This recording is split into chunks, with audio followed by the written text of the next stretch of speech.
भिवानी के गांव देवसर पहुंची राजस्थान की उप मुख्यमंत्री दिया कुमारी। इस अवसर पर उन्होंने भिवानी से प्रत्याशी घनश्याम दास सराफ के लिए प्रचार किया। उन्होंने कहा कि हरियाणा में तीसरी बार बीजेपी सरकार बनाएगी। बीजेपी सरकार ने युवाओं को रोजगार दिया है, महिलाओं को सुरक्षा दी है और भरपूर विकास किया। बिल्कुल, आज मैं देवसर आई हूँ और चुनावी सभा में हमारे घनश्याम जी प्रत्याशी हैं यहाँ से, और बहुत लंबे समय से यहाँ से विधायक भी रहे हैं, मंत्री भी रहे हैं, और आज फिर से चुनाव लड़ रहे हैं। तो मैं उनको बहुत बहुत शुभकामनाएं देती हूँ और सभी से अपील करती हूँ कि भारतीय जनता पार्टी को वोट करें, अच्छी पार्टी को, अच्छी सरकार को चुने जो आपके लिए काम करती है, जो विकास के कार्य करते हैं।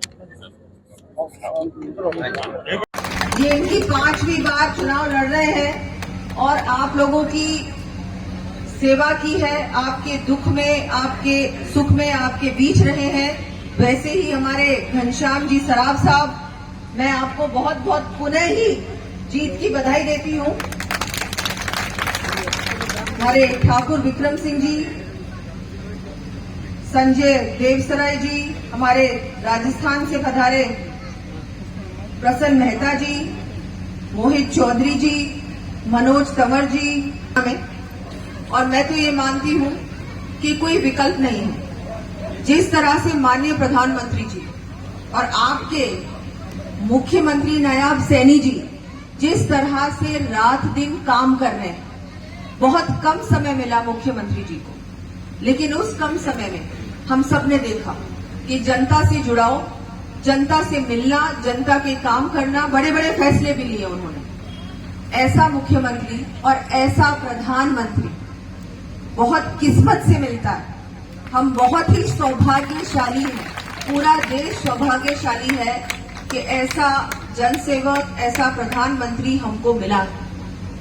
और आपके प्रदेश में तो 10 साल से भारतीय जनता पार्टी की सरकार रही है। और मैं आपको बताऊंगी, वैसे प्रसन्न जी भी बाद में बताएंगे, कि हम लोगों ने जो भुगता है इन 5 सालों में, 5 साल कांग्रेस की सरकार, और आपको तो मैं कहूंगी कि हम गलती से भी एक भी वोट, एक भी कैंडिडेट को ना दे कांग्रेस को या किसी अन्य पार्टी को, वो आपका बिल्कुल ही पूरे हरियाणा का, मैं तो मानूंगी कि पूरी तरह से नाश कर देंगे। कुछ भी नहीं बचेगा, ना सड़क बचेगी, ना कोई व्यवस्था बचेगी, ना लॉ एंड ऑर्डर होगा, ना महिलाएं सुरक्षित होंगी, ना युवाओं को रोजगार मिलेगा। तो आप सब लोगों से निवेदन, मुझसे पहले सभी वक्ताओं ने बताया कि क्या क्या हरियाणा सरकार ने किया और आगे क्या करने जा रही है।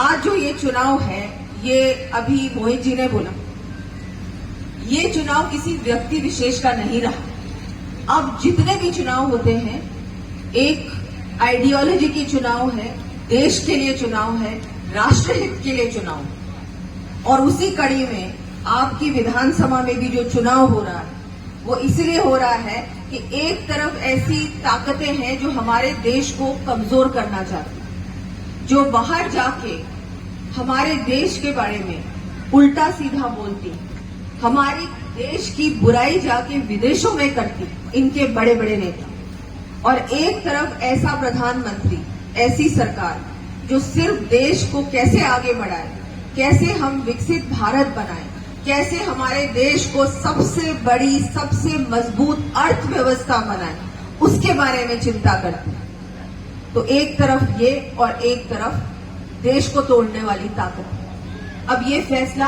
आप लोगों के हाथ में है, ये निर्णय आपका।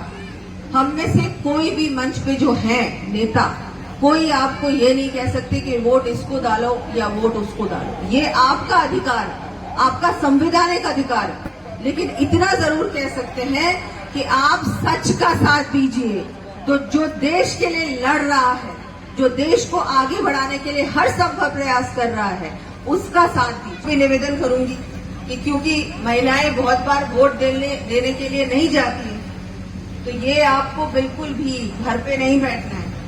आपको एक एक वोट निकालना भी है।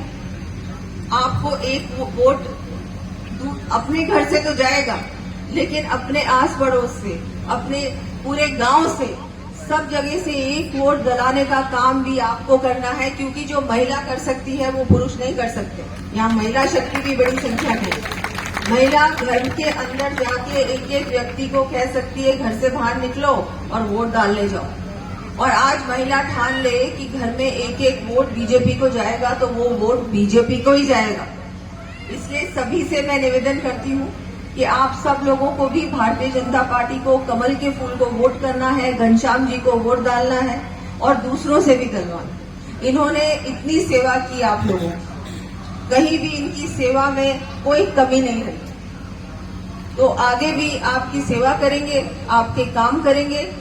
बस एक दिन 5 अक्टूबर को आपको घर से बाहर निकलकर वोट डालने का काम करना है।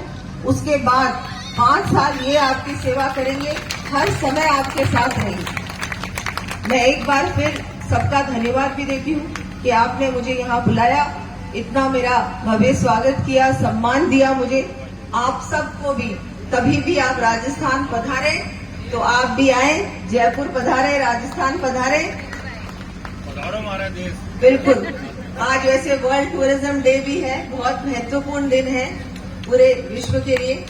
और मैं सबको फिर से एक बार फिर से बहुत बहुत धन्यवाद देती हूँ।